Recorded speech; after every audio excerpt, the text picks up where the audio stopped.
एक रात, एक पहाड़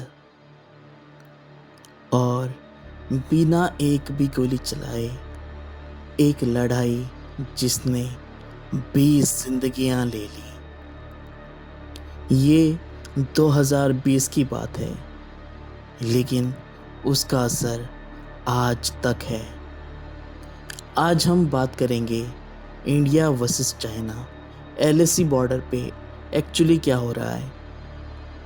एक बॉर्डर 3480 किलोमीटर लंबी, और सबसे अजीब बात, कई जगह किसी को पता ही नहीं लाइन कहाँ है। इसलिए नाम है लाइन ऑफ एक्चुअल कंट्रोल, जो कभी ऑफिशियली मैप पे डाली ही नहीं गई। तो चलो पूरी कहानी शुरू करते हैं। ये सब शुरू हुआ 1962 में, इंडिया चाइना वॉर, जो इंडिया हार गया था।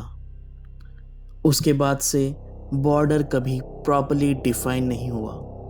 दोनों देश अपना अपना वजन मानते हैं। डेकेड्स तक ये मोस्टली क्वाइट रहा, बैनर्स दिखाना, धक्का मुक्की, लेकिन गोली कभी नहीं। फिर आया 2020 और सब बदल गया। गलवान वैली, जून 15, 2020 की रात। वहाँ लड़ाई हुई, लेकिन बिना एक भी बंदूक चलाए। नेल लगा, रॉड्स, पत्थर, हाथ पैर से लड़ाई हुई। ठंडी रात में इंडिया के 20 जवान इस रात शहीद हुए।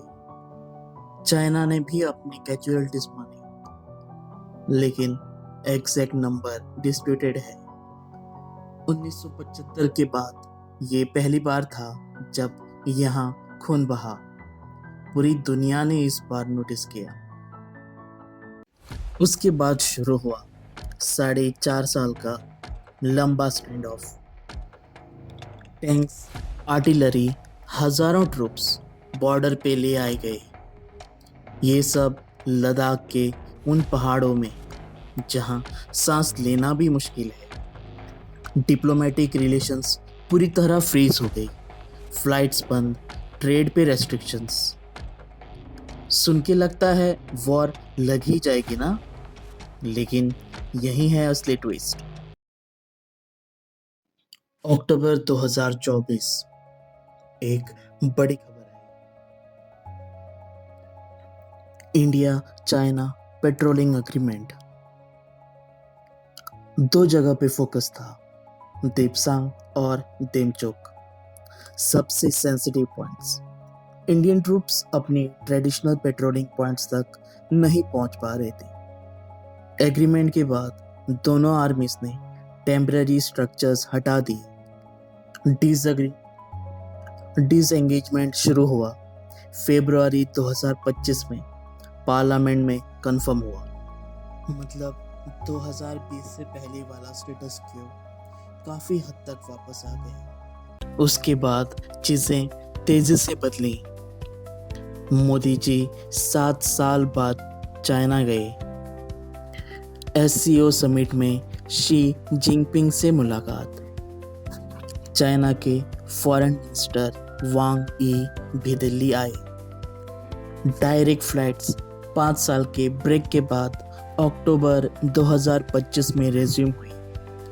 बिजनेस वीजास फास्ट ट्रैक हुई और 2026 में बॉर्डर ट्रेड भी वापस शुरू हो रही है। 6 साल बाद अगस्त 1 से।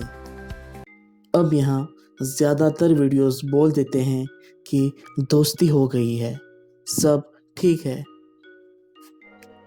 लेकिन मैं तुम्हें पूरा सच बताऊंगा। सच यही है कि ये एक टैक्टिकल थॉ है, स्ट्रेटेजिक बिल्कुल भी नहीं। दोनों देश को अभी फाइट करना कॉस्टली लग रहा है। ट्रम्प के टैरिफ्स ने दोनों को स्क्वीज किया है, लेकिन असली मसला टेरिटोरियल डिस्प्यूट अभी भी वही का वही है। बफर जोन्स में पेट्रोलिंग अभी भी एक मोरेटोरियम के अंडर है। खुद जयशंकर ने पार्लियामेंट में कहा, सिचुएशन डिमांड्स करेगा तो रिविजिट होगा। रेयर एरियाज में दोनों देश के एक्स्ट्रा ट्रूप्स अभी भी खड़े हैं। तो ये पीस है, लेकिन एक फ्रेजाइल मैनेज पीस। ना ये दुश्मन हमेशा वाली कहानी है, ना सब सॉल्व हो गया वाली। अगली बार देखेंगे ये सब इंडिया के लिए क्या मतलब रखता है। मिलते हैं अगली वीडियो में।